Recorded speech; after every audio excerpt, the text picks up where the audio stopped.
Welcome to the BLAST tutorial series brought to you by the Genomic Education team at the Jackson Laboratory. This tutorial is a demonstration on how to compare or align two or more amino acid sequences using protein BLAST. BLAST is a powerful tool that allows you to compare and identify variation between two or more protein sequences.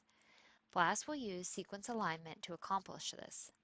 Before beginning, it is important to have the protein sequences you want to compare handy. I have mine in a text file here. Then to start the comparison of the amino acid sequences, navigate to NCBI's BLAST website on your browser. From BLAST's main landing page, select Protein BLAST on the right.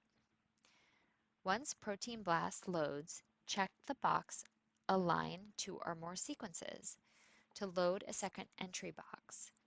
Without checking this box, you will not be able to compare two sequences. In this tutorial, we will compare one protein sequence with a reference sequence for that protein in order to determine if there is variation in the protein sequence. A reference sequence is considered a standard sequence, or in this case, a sequence without variation. To do this, we must enter the reference sequence into the large box under Enter Query Sequence. This will be the query sequence. I'm going to copy and paste the reference sequence for the protein into this box. Here's the reference sequence. Copy and paste. Be sure to always include the description line, which begins with the greater than sign. Then copy and paste the other protein sequence into the box that's labeled Enter Subject Sequence. You can enter one sequence into this box or multiple sequences. If you are entering multiple sequences, you can put them in one after another, each starting with a description line. It is important to include the description line because this will help you distinguish between the two sequences once they have been aligned to the reference. So our second sequence, copy and paste. Leave all the other settings the same and then hit the BLAST button. The page will refresh with the results, including the sequence alignments.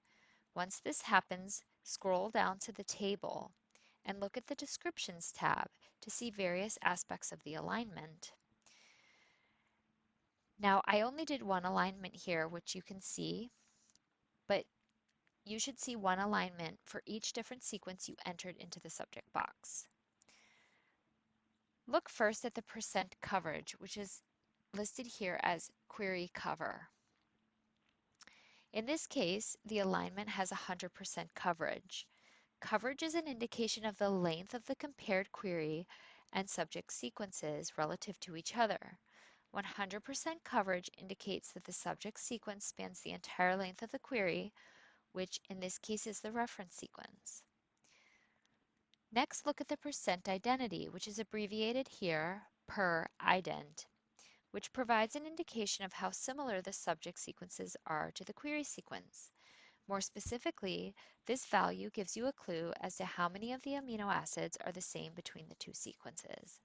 100% indicates an exact match. We can see here that the percent identity is less than 100%, indicating there are differences between the two compared sequences. Now click the Alignments tab to see how many amino acids align between the two sequences. Change the view of the alignment to Pairwise with dots for identity. This will provide a view that is easier to visualize differences between the two sequences. Scroll through the alignment and locate differences between the subject and the reference sequence. Remember that the query sequence, which is the sequence listed on the top, is the reference sequence, and the subject is the sequence that we entered into the subject box.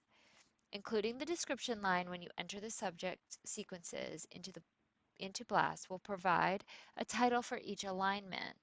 As you can see here, protein sequence 1. The alignment starts at the first amino acid in the sequence, which in this case is M for methionine. At the start and end of each line, the amino acid number is listed. The amino acids that are the same between the two sequences are depicted as dots on the subject sequence.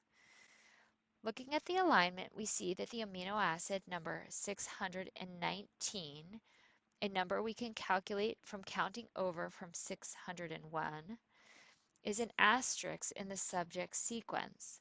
This indicates that instead of an amino acid, there is a stop codon.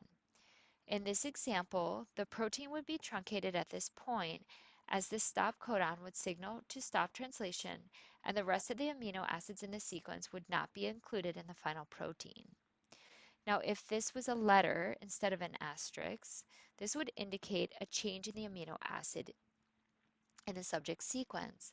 For instance, if we saw an A at position 619, this means that the tyrosine in the reference sequence changed to an alanine in that position.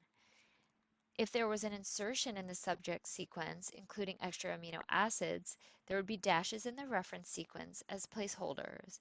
If there was a deletion, there would be dashes in the subject sequence as placeholders for the missing amino acids. Thank you for listening. For more information about or for other tips on using BLAST, please see the other tutorials in this series. Also, check out more resources provided by JAX Genomic Education on our website.